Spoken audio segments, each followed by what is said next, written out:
তারপর কি অবস্থা সবার, কেমন আছেন সবাই?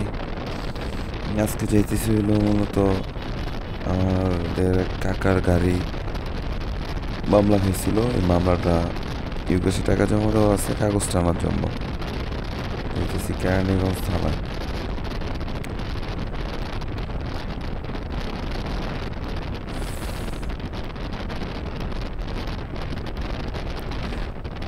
রাস্তা মোটামুটি এদিক দিয়ে ফাঁকাই আছে। আগে প্রচুর জাম ছিল, অবস্থা পুরো খারাপ হয়ে গেছে। এখন মোটামুটি রাস্তা পুরা হাইওয়েতে পুরা ফাঁকা।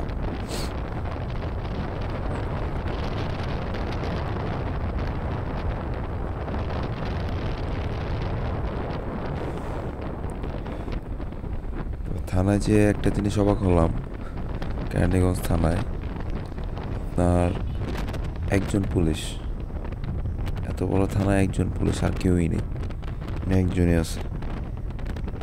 আরেকটু অবাক হইলাম, আপনার থানার নিচে দেখলাম অনেকগুলো গাড়ি, প্রায় 50-60টার মতো হোন্ডা।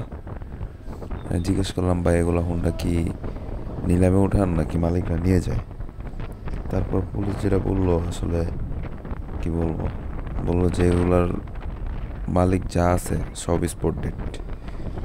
ঠিক আছে, লাস্ট টাইম একটু ভিডিও দিছি, ওই বাইকগুলার ভিডিও দিছি, বাইকগুলো আছে ওগুলার মালিক নাকি সব স্পট ডেট। মাওতে অ্যাক্সিডেন্ট করছে সবগুলা স্পট ডেট। ভিডিও দেখতে থাকুন, লাস্ট পর্যায়ে বাইকগুলো দেখতে পারবেন।